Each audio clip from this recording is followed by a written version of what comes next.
Om Namo Brahma Dibhyo Brahma Vidya Sampradaya Kartrabhyo Vamsharishibhyo Mahatyo Namo Gurubhyaha Shankaram Shankaracharjim Keshavam Bhatarayanam Sutrabhashikritau Vande Bhagavantau Punah Punaha Ishvaro Guru Ratmeti Murti Veda Vivakini Vyomavat Vyapta Dehaya Dakshina Murtaye Namaha Shanti Mantram Om Apyayantu Mamangani वाक्प्राणचक्षुश्रोत्रमथो बलमिन्द्रियाणि च सर्वाणि सर्वं ब्रह्मोपनिषदं माहं ब्रह्म निराकुर्यां मा ब्रह्म निराकरोत् अनिराकरणमस्तु अनिराकरणं मे अस्तु तदात्मनि निरतेय उपनिषत्सु धर्माः ते मयि सन्तु Om Shanti Shanti Shanti. Welcome all. The 7th chapter of Chandogya Upanishad we have started. The scenario is like Narada, after having studied all possible systems of knowledge, both secular and spiritual, he has come to his elder brother Sanatkumara asking a question that I have heard from masters like you that one who knows Atman is able to cross over the ocean of sorrow. Tarati Shokam Atmavit. I have studied all those things, still I am not Atmavit because I have still not understood. The reason why I am saying is that I am still Shochami. I am still experiencing sorrows. So, Mahan, Bhagava, please initiate me into Atma-jnana or the knowledge of Atman. So Sanatkumara, the elder brother, asked Narada that, please tell me what you know or till that, Urtum Vachami. I'll teach you more about after what you know already. I don't have to waste my time on that. More than that, I can start teaching you. So Narada gives a list of Rigveda, Yajurveda, Samaveda, Dharvana, Itikasa, Purana, Panjamam, Loka. All those things, Nakshatra Vidya, Devajana Vidya, Sarpajana Vidya, all those type of knowledge, what can be possibly acquired by a human being, he has acquired.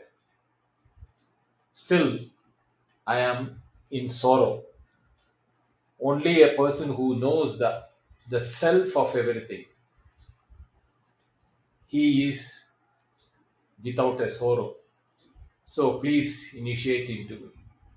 So the Sanat Kumara starts saying that, Narada, all the degrees and the learning what you have done, they are mere words. Mere words in the sense that you have acquired so much of words in the name of knowledge. But now the words doesn't become a knowledge or doesn't become the Atman. As long as you are in the realm of the names, you can only have the accessibility with what names can do. The potency of what you are studying will be 100% only when you know the self of that knowledge. Like everything we see in this world, there is a apparent form, a name, and the utility which we see. Behind that, these have a support or a substratum on which these things are added on to get an object by itself. Same goes for the education also, the Vidyas what he has studied. If he says Yajurveda is nothing but a assemblage of words in an order with a chant, with a meter to chant, etc. But as long as you have not understood the self of the Yajurveda, you cannot have you do not have the control, or you do not know the Yajurveda in full totality. But what you know definitely has its benefit, because with Yajurveda, with the names for Samaveda, Atharva Veda, whatever that Nakshatra Vidya, Kshatra Vidya, Devajana Puja Vidya, all those things has its utility to the extent of the name what it goes. But there is something greater than the names. So that is where the dialogue starts between the elder brother and the younger brother, Sanatkumara and Narada. So they keep going from one superior to the other, and we have now done 5 of them. Now started with Nama, the words, then the Vak, which is the speech, then Manaha, Sankalpa, and Chitta was the last one which we did in the last class.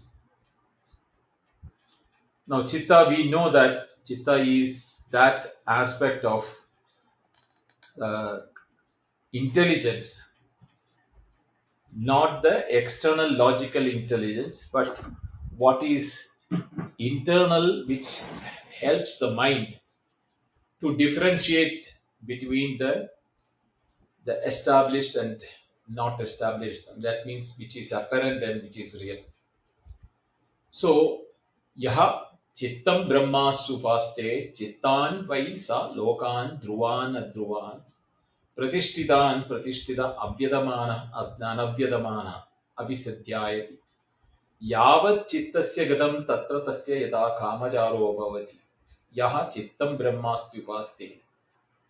One who meditates upon this aspect of the intelligence, the internal contemplative nature of the mind with which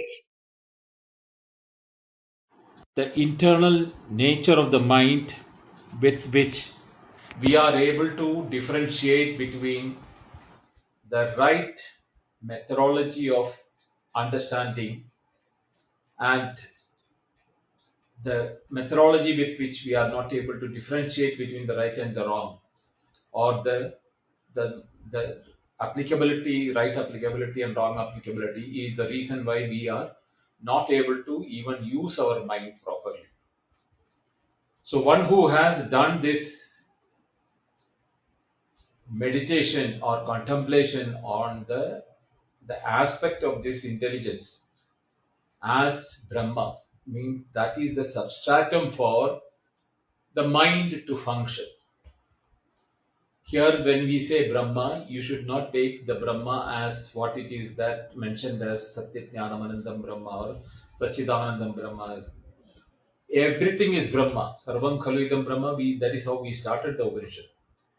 So, when we can see that this aspect of Brahma is percolated through every atom of it. So not only the matter or the material, but even in the finer aspects it is present there. So even the mind, Mana Brahmastupaste was the previous one where the mind is considered as the substratum for what? For the speech.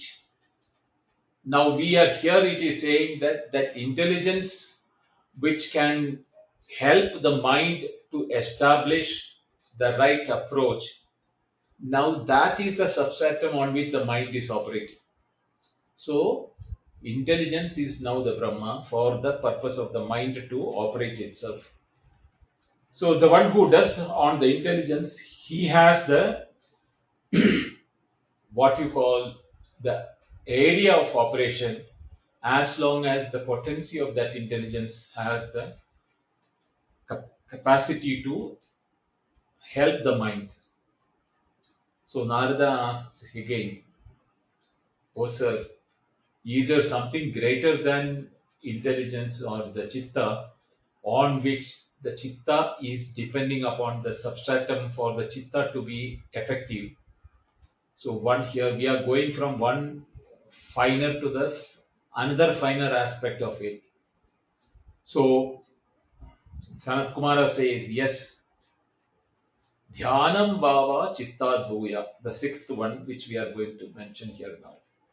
Dhyanam Bhava Chittad Bhuya, Dhyayativa Prithivi, Dhyayativa Antariksham, Dhyayativa Dhyau, Dhyayantiva Apaha, Dhyayantiva Parvata, Deva Manushyaha, Tasmad Yaha Iha Manushyaram Mahatam Prapnuvanti, Dhyanapadhansha Iva Eva Te Bhavanti, Adaye Alpaha, Kalahina, Pishuna, Upavadinaha, Te Adaye Prabho, Dhyanapadhamsha Iva Te Bhavanti, Dhyanam Upasaswa.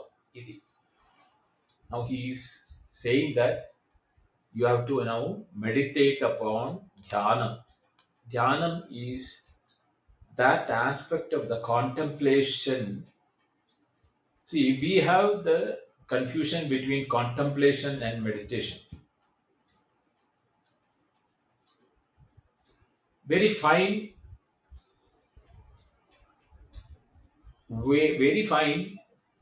the borderline between the dhyanam and the concentration and meditation, or dhyanam and upasana.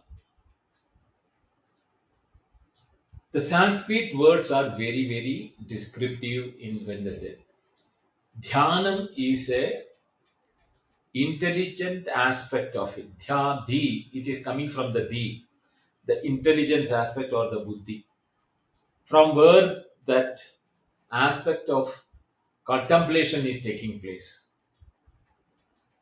Whereas meditative nature is an immersive nature, it is not at the intellectual level. Even though we are using the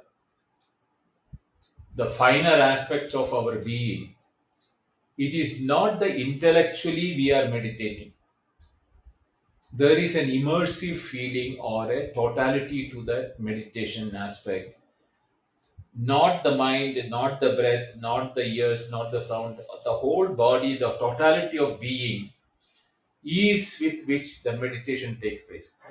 That is why upasana, the word is used. Upa means near.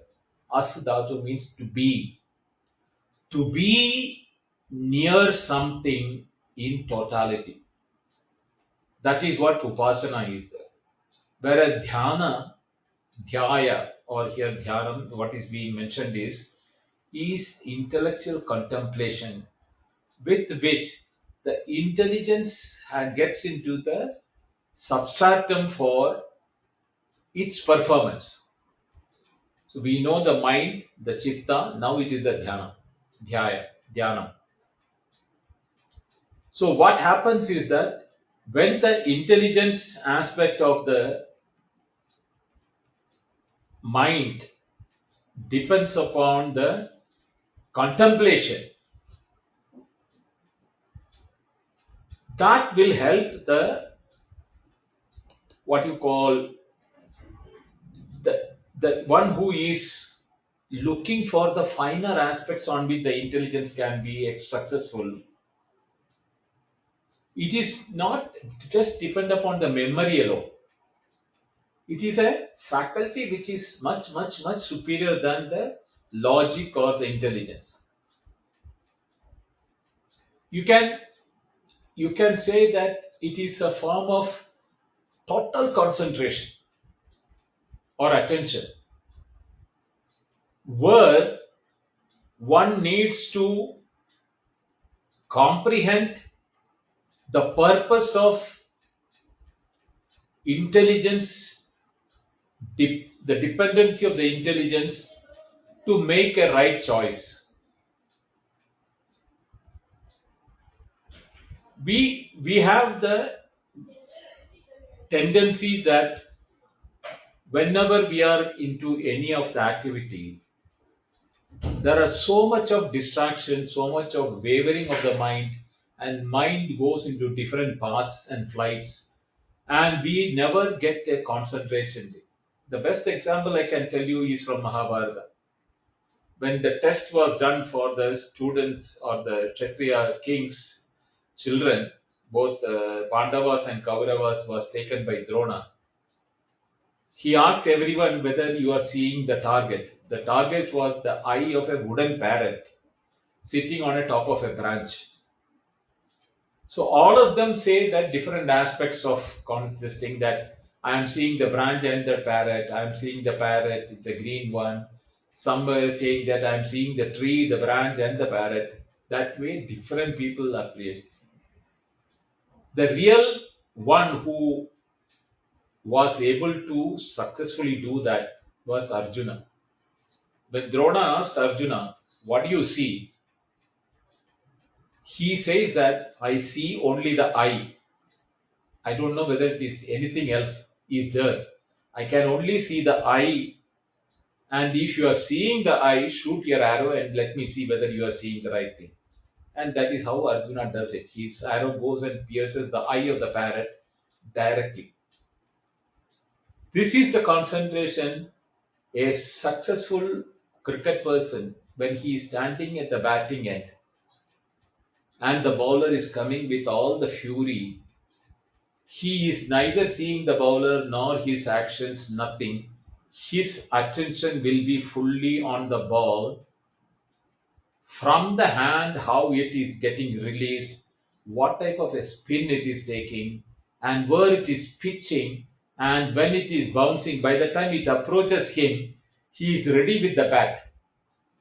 Which type of a shot he has to take. This is what I would call it as utter or absolute concentration with which somebody is open.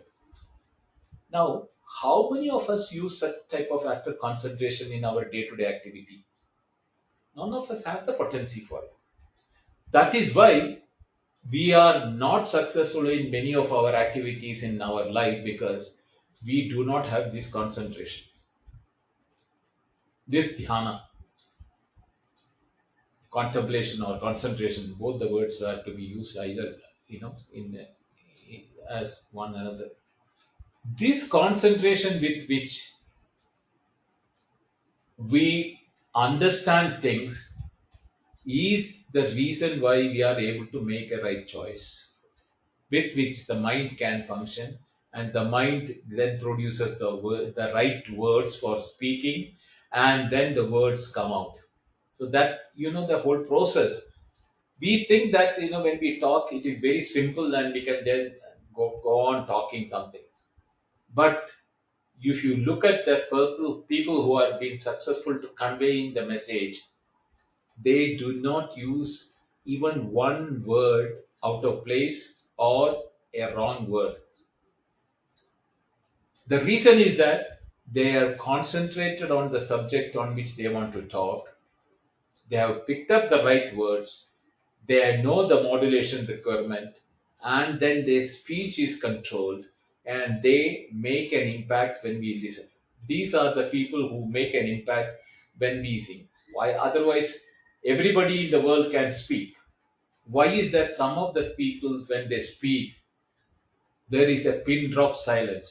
No, even the pin drop silence is a epitome of how not only the speaker but even the listeners are holding their breath when they are listening.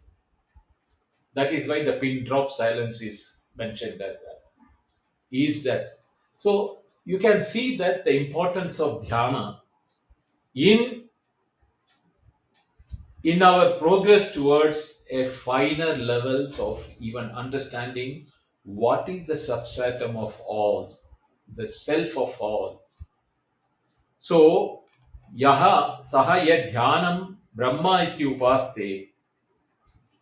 Okay, in the previous verse, the Upanishad is saying that the earth is having the concentration with which it is staying.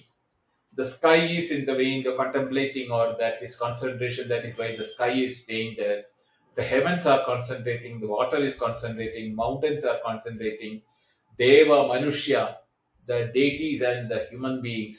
Therefore, one who among the one with the greatest concentration has obtained that perfection in the concentration is the one who will be most effective in the society. And people who are all not concentrating, they will be the quarrelsome and they will be misusing their words. Their mind is wavering. They are never concentrated and have any proper direction or usage. And great men have this quality of contemplation, and their words are measured and little. Sahaya dhyanam brahmatyupaste yad dhyanasya gatam tatra asya yada kamacharo bhavati yo dhyanam brahma ityupaste asti bhagavo dhyanat bhuya iti dhyanat vava bhuya asti tanme bhagavan bravitu iti. So the one who is meditating upon Brahma iti upaste, one who does the upasana, I said a immersive way in which one can be nearer to the target or near to the goal on which their concentration is required. Dhyanam is the substratum for the intellect. Intellect is is the one which is now guiding the mind.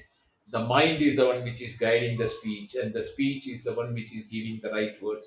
So one who knows the total immersive experience of from the words to the mind, dhyana, he is yada kamacharo bhavati. So to that extent where his concentration is placed, he becomes successful and he can go there whenever he wants. Yateshtam. Yada kamacharo bhavati. So if we have a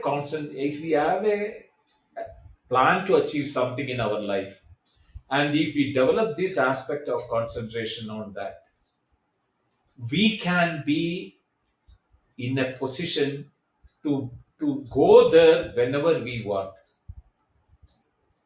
We will not be taken away by the distractions. We will not lose our target, and as long as we are on that achievement, our success is guaranteed for us. So, what is great than the dhyanam is what now Narada is asking to Sanatkumara. So he goes to the Saptama Kanta and says that Vijnanam vava dhyanat bhuya. Vijnanena va ऋग्वेदं vijanati, yajurvedam vijanati. Samnavedam atharvanam chaturtham idihasa puranam panchavam vedanam vedam pitrim rashim. Daivam nidim vakyo vakyam dhyayikayanam deva vidya brahma vidya bhuta vidya kshatra vidya nakshatra vidya sarpajana vidya divam cha prithivim cha vayum cha akasham cha apa teja devams cha manushyansh cha pashuns cha vasamsi cha trana vanaspatis cha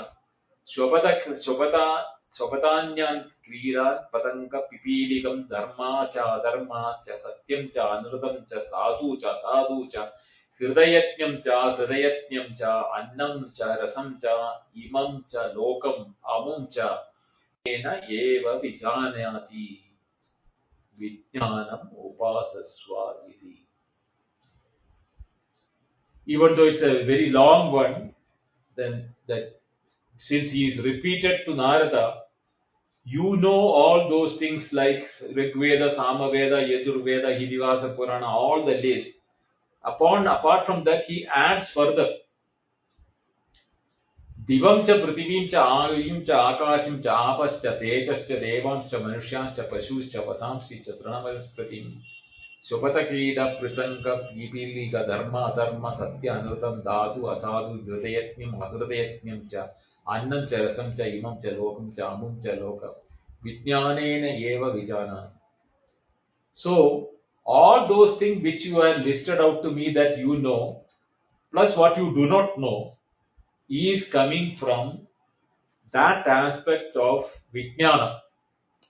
Now vijnanam is a what you call very word which can be giving different meaning at the different context. Learning is one word which is the vijnanam. Jnanam means knowledge. Vijnanam means learning. Or it can be even mean what you get out of learning is also vijnana. Because if you don't get the understanding, your learning has not succeeded. No? So we should say the learning means learning with understanding. That is what is called the Vijnana. And that is superior than to the act of concentration or dhyana. Or the all the pros and cons of concentration should be clear to the mind, and the mind should be able to function with the right intellect and concentrated by the knowledge generated out of learning or the understanding generated out of learning. How will you make a decision to on what you have to concentrate, on which you can have the dhyana? Unless you know that what you have learned in its entirety, in the fullness of it. It is not just what the difference between reading a novel and reading a subject matter. We know the difference between the two. Novel, when we read it for the story part of it, or the time of it. We do not add any other learning aspect from there, like how we do a subject like a physics, chemistry, or sociology, biology, economics, or commerce, or whatever may be the politics, or whatever may be that. There is a difference in which we make an understanding out of what we are learning. This difference is the reason what the mind takes the support, and then on from that you can understand that the mind has a limitation with which we can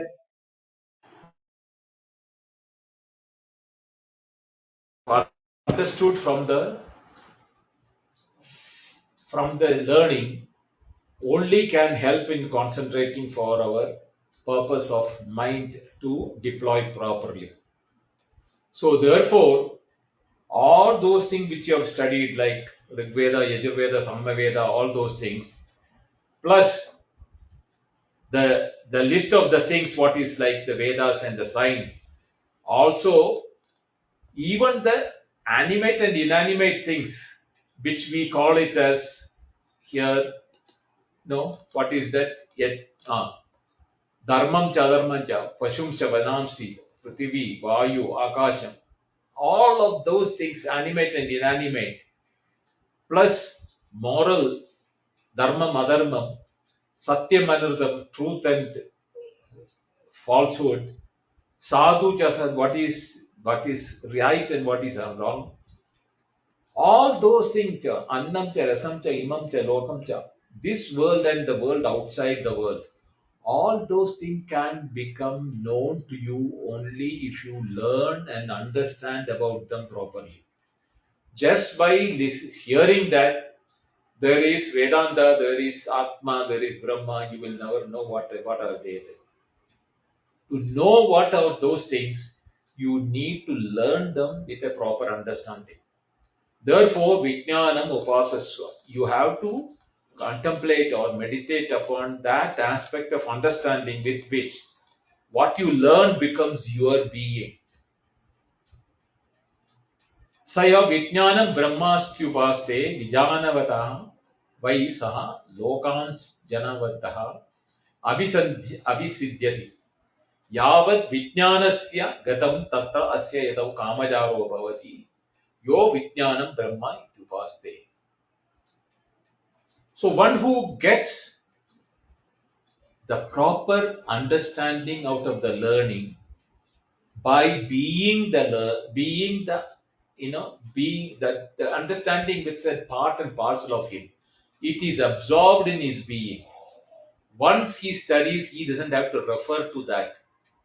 That type of an understanding it comes, which will be always available with the individual for him to make a proper understanding, proper clearing, then the intellectual choices, and with which he can deploy his mind and the word and the speech and etc. etc.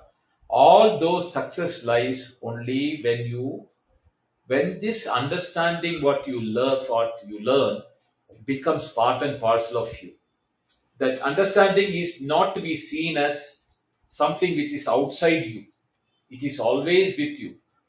It is not that something which you are depending upon to guide or what you call looking for whenever it is required. No, it is all the time with you as a part and parcel of you. So Narada again asks, Asti Bhagavo Vijnada Bhuya iti. Is there anything superior to the Vijnana what you are referring to? So Sanatkumara says, Vijnanat Vava Bhuya Asti iti. Yes, there is something greater than the Vijnana. You have not understood now the full impact what you are asking me. Tarati Shokam Atmavid. You want to know Atma. We have not reached anywhere near Atma. We are only the process of knowing Atma is being discussed now. So from the word to the mind, to the speech, to the mind, to the different levels, we have come to the concentration, and now we have come to the concentration with the understanding. That is only level which we have come to yet. So, Asti, Tadme Bhagavan Bravitu. Then Narada is asking, please teach me that. What is that which is superior to the understanding? Now, the Upanishad takes a different route altogether. We all think that we can do, understand, and know things by our capacity of the intellect or the mind. But Upanishad says that you are only one-legged animal, or you are only half. If you are only thinking you are intellectually, you can apprehend and know everything. Unless you have an able body, your intellect won't work. Your mind won't work. Your nothing will work if you are sick and worried about your body, and your body is in turmoil all the time. Therefore, Balam Bhava Vijnada Bhuyaha. Apiha Satam Vidyamanapatam Eka Balavan Akambayate Sa Yada Bali Bhavati Yada Uttatha Bhavati Uttishtan Paricharata Bhavati Paricharan Upasatta Bhavati Upasidan Drishta Bhavati Shrota Bhavati Manta Bhavati Bodha Bhavati Karta Bhavati Vijnata Bhavati Belena vai prithvi tishtati, belena antarishcham, belena vadhyo, belena parvata, belena deva manushya, belena pasavascha, vasamsischa, trinavanaspatayascha, shopadan krida patangan vipilikam, belena lokaha tishtati, balam upasaswa. So, Sanatkumara says that just don't think only on the Vijnana aspect. Balam, or the strength of the physical body, is equally important for us, for our intellect to work without any worries. The Upanishad is giving one who is strength. He can control 100 people who are intelligent. He can lift them, all of them. That is the example which the Upanishad is saying. And as he is lifting them, then the 100 people who have intellectual become their servants. Then Parijanan Upasatta Bhavati, Upasidan Drashta Bhavati. This stages why that the Balam is helping to know that how does for your even for the Brahmati Upasida, to do the Upasana, to the immersive experience, there is a distraction in the body, means that will not happen. So, for the successful immersive experience of the concentration or the meditation, your body should also be seen. That is why in the Kalidasa, in the Raghavamsa, he said, Sharira Madhyam Galu Dharma Sadhana. First and foremost thing for approaching to know the reality is an able-bodied person. Only an able-bodied person can practice all those things which are being told. Upasaidan drishta bhavati. He is a person who has been able to, he will be able to see things. Shrota bhavati, he can listen properly. Manta bhavati, then he can, assimilate what he has heard. Bodha bhavati, then it becomes his thought process. And the thought process leads him karta bhavati, then he does the right thing. And karta bhavati, vijnada bhavati. By practicing what he has learned, he becomes a person with a proper understanding. Belena vai prithivi tishtati. If the earth is today being seen as steadfast and steady, it is because of the Balam. Balena vai antariksham, balena vai parvada, balena vai deva manushya. Everything in this world, knowingly or unknowingly, is depending upon this Balam. So, what you don't see externally, that is what is called the strength. Balam means strength of the physical being. Therefore, you should make your body also part of the process, not just sit intellectually one place alone. Your body should be not distracting you from that. That not distraction of your body can come only if you have an able body and an able mind. Though together has to go in tandem for the total understanding. Therefore, meditate upon the balam, on the strength of the body. So, saya balam brahma ityupaste yavat balasya gadam tatra yasya katau kamacharo bhavati yaha balam brahma ityupaste asti bhagavaha balat bhuya iti balat bhava bhuya asti iti tanme bhagavan bravidu iti. Same as the previous verses.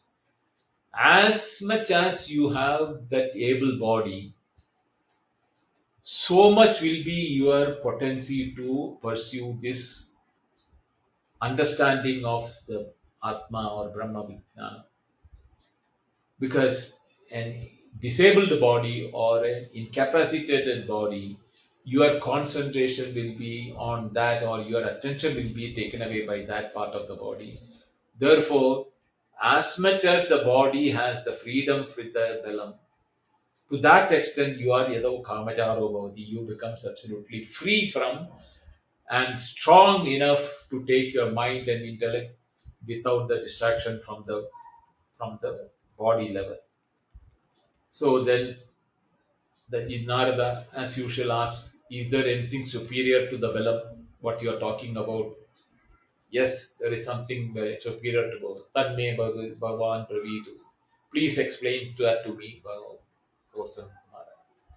So he says that Annam Bhava Bhalat Bhuyastam Satyapi Yadyapi Dashaha Ratirna Asniyat Yatu Ha Jivet Yadhava Drashta Shrota Manta Bodha Karta Vijnata Bhavati Yadha Annasya He Drashta Bhavati Shroda Bhavati Manta Bhavati Bodha Bhavati Karta Bhavati Vijnata Bhavati Annam Ityupasya Iti. So now, where does the strength or the best condition of the body comes from? Sanatkumara says, from Annam. Annam is not mere the food what we eat, even though Annam is considered to be the food. What makes the body able and efficient? All those things which is coming external from the body is called Annam. The pure air, the pure water, the pure food, all those things which are not making a hindrance in the assemblage of the body and its function, proper digestion, proper sleep, proper excretion, all those things are taken care if you have a proper annam. Now, annam, even though we will use the word food as the power for the body, There should be an understanding that is not what we eat by mouth. Everything which goes along with that to make the body able and efficient is that. I am reminded of a mantra from the Taittiriya Upanishad, Brahmananda Valli, Pratama Anuvak. Annadvai praja prajayante yaha kascha prativim shrita atho annenaiva jivanti yadhaina yadhaina dapai yat yatyadandaha annam hi bhutanam jeshtam tasmat sarvaushadam uchyate sarvam vai tatpana apnuvanti yo annam brahma upasate annam hi bhutanam jeshtam tasmat sarvaushadam uchyate annad bhutani jayante jata nanyena vardhante adyate bhutani tasmat annam taduchyata iti tasmat va etasmat annam rasamaya. So that Upanishad, Taittiriya Upanishad also says that annam brahmetyupasita tatravi. Even there it is saying that annenaiva jivanti. Everything is living on what in an annam, right? The sarvaushadam uchyate. It is a medicine for everything. Sarvasya aushadam. It is a treatment for everything in the body is food. So all those way in which it is that it is says that annam hi bhutanam jeshtam, from among the creations. Bhutana means creations. Among the bhutanam annam hi jeshtam. This aspect of food is the most superior of them, because tasmat sarvaushadam uchyate. Because of that it is called the medicine of all. Tasmata edasmat annarasamaya. Therefore, the body, what you call it as a body, is nothing but the same annam which has now become your body, which we have seen in the sixth chapter. What happens to the food we take? The subtle part becomes what? The middle becomes excretion. The finer aspect, the gross goes and excretion like that. For we knew that it is that aspect of the annam which is getting converted. So the annam what we are talking here is nothing but the Brahma. Tadaikshada, Teja Asarjata, Teja, Annam Asarjata, Apa Asarjata. We heard that in the sixth chapter. Here we are talking about the annam with which will help the body to get the strength for it to be free from all diseases, and the strength with which it can function, so that our pursuit of knowing that ultimate, the substratum of all, where the dependency of everything is finally culminating, that we will know in a better way. So, yaha annam brahmatyupaste annavato vai saha lokan apnavato abhisantyati. Yavad annasya gadam tatra asya yatam kamajaro bhavati. Yo annam brahmastyupaste asti. So here also again the same thing. As long as you know that what is right for you, what is the right measure for you, what is the best thing, so that your body doesn't go through a disease, decay, and attention for which it is losing out the strength for deploying its mind, intellect, and speech, etc. That one who is immersive in that understanding of the nature of annam, he is yado kamajaro bhavati. He becomes ultimately the controller with his own body and its behavior. So Narada asks, Bhagavan annad bhuya iti asti va? Is there something greater than annam? So Sanatkumara says, yes, annad bhava bhuya asti iti. There is something superior to annam. Tanme Bhagavan Bravitu iti. Please explain to me that. He repeats again the same thing. So in the 10th thing he says, Apaha. Apo bhava annad bhuyaha. Tasmad yada sruvishti na bhavati vyadhiyate pranaha annam na niyaha bhavishyati ityadaha yada suvishtihi bhavati anandina प्राणा भवन्ति अन्नं बहु भविष्यति इत्यापः एवम् एव मूर्ता इयं पृथिवी अन्तरिक्षं यद्यौ यत् पर्वता यत् देवमनुष्या यत् पशवश्च वसांसि च तृणवनस्पतयः क्षुपतकीटा पतङ्गपिपीलिकान् आप एव मूर्ता apa upasva iti. Now this aspect of apa which we studied that day, that one which is annam is the grossest, apa is the liquid one which carries the annam in the body and makes the body well nourished. If you just eat alone, your food is not transmitted into the body unless there is some water to carry the food. That is the one which makes the mind also function. We have studied, we have heard that example where Shwetaketu was on water food for 16 days. After that 15th day he is not able to remember anything. All those examples which is there. In this previous mantra he has said that 10 days one who doesn't eat annam, he is not able to remember a Yajurveda and Samaveda, etc. So here all this thing is that this annam aspect and apa aspect always go to hand in hand together. One is the grosser aspect and this is the liquid aspect. Making the food which consumed by our body, the oxygen is consumed by the breath. But even the oxygen, if it has to reach all parts of the body, there should be the apaha, the liquid aspect should be there, with which the blood becomes flowing, right? So not only the nutrition which we are eating, even the oxygen and the excretion which is unwanted, all can be taken only by the apaha, the water which we have in our body. So the importance of the water is as important as the food, not because it's the strength. The strength will not be there if the food is taken without water. It will not be digested.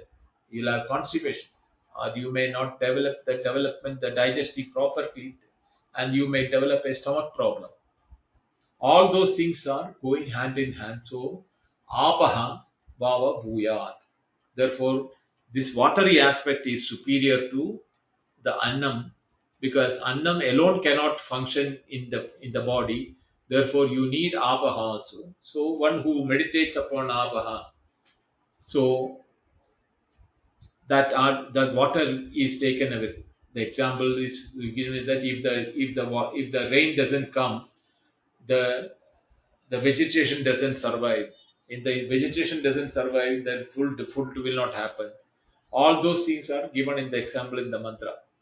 So these examples are to make us understand that the importance of the water, which is apaha, means it's not only the water which say that anything that is able to deliver the food into the body and make it available for the body to become the strong one without disease, which will help the intellect, mind, and the speech and the words. Therefore, there is a connection between the physical body and the intellectual. The body and the mind has to go hand in hand. And the final part of that is coming to Tejo Vava Adhyabhuya. So the Teja aspect or the fire aspect, fire or heat, whatever way you want to mention that, you can say that, is superior to the Vayu or the what you call the Annam, the Apaha, both. Compared to them both, the Teja aspect is superior. Tejovaha Adbhya Bhuyaha. Adbhya means compared to the water, that is superior. Tadva Edat Vayum Agrihyam Akasham Abhidapati Tad Ahu Nishoshati Nidapayati Varshishyati Va Idi Teja Eva Tat Purvam Darshayitva Atha Apasrujate Tat Etat Urdhavi Cha Tirakshibihi Cha Vidyudbihi Ahradascharanti Tasmat Ahuhu विद्योतते स्तनयति वर्षयति वर्षिष्यति इति तेज एव तत् पूर्वं दर्शयित्वा अतः आपसृजते तेज उपासस्व इति. Now, not only the heat has one aspect. Heat is the one which is even making the water reach everywhere.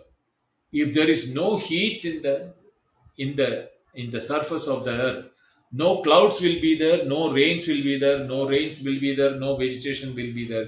So for the teja to be is superior to the apa and annam, because only when teja is there, the apa can become, the water can become the one which is be nourishing the vegetation or the sasya vanaspati and even the human being. If the body doesn't have the heat, that body is supposed, we declare it as dead. Not only that, when the heat is more in the body, water is produced in the form of sweat, and from the body, that also shows that the higher the temperature, the water can be produced. The same thing is seen when the temperature increases in the surface of the earth. We see the clouds coming to that place and making it shower, and the temperature is maintained. So this maintaining of the temperature and producing water and that water going for the vegetation to make the food for us, all those things are superior to the physical body, because all of them are supporting the physical body, with which we are able to do the mental activity, intellectual activity, mind, speech, and the words. So therefore, the aspect of the heat also has to be meditated upon, Narada. And yet, as long as that aspect is understood, you will have a control on that knowledge of that aspect of Teja. Yaha sahaya tejo brahmatyupaste tejasvi vai sa tejasvataho lokan basvataha अपहदत्तस्माकन् अभिसिद्ध्यति यावत् तेजसा गतं तत्र अस्य यथो कामचारो भवति यः तेजः ब्रह्मेत्युपास्ते अस्ति भगवान् तेजो भूया इति तेजसो वाप भूया अस्ति इति तन्मे भगवान् ब्रवीतु इति. So one who meditates upon the fire principle or the heat principle, not only that he is able to control his activities of his body, he is seen as a resplendent being by others because of his teja. Means not only the fire aspect, the brilliance with which his presence is felt by others is also because of that. And as long as he is having that aspect also under his upasana as an immersive experience, he is in a realm which is superior to others who do not do that.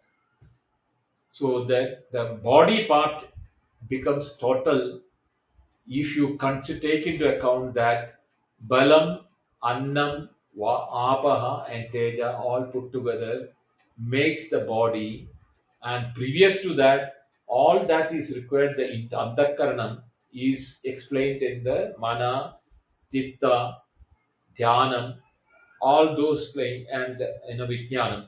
All those things are the mind aspect, and here it is the body aspect. Now we are a totally fit, 100% ready student to take on to the finer aspects of beyond the body mind. Now the Upanishad has brought us to the finer aspects, how the function of the body and the mind and intellect is there. Andakarana and the body has been explained in detail, and how that is important has been explained. From now onward, the Upanishad will take on to finer aspects of the body, and that is which is not anymore related to the individual. These things which have been taught us till now makes us understand that we are not a separate, independent, egoistic, physically controlled body person. We are all dependent upon the same thing every time, everywhere. The, The apparent separate feeling which we are experiencing is due to our ignorance. Only if you know that Brahma all these are the substratum for everything, not you alone.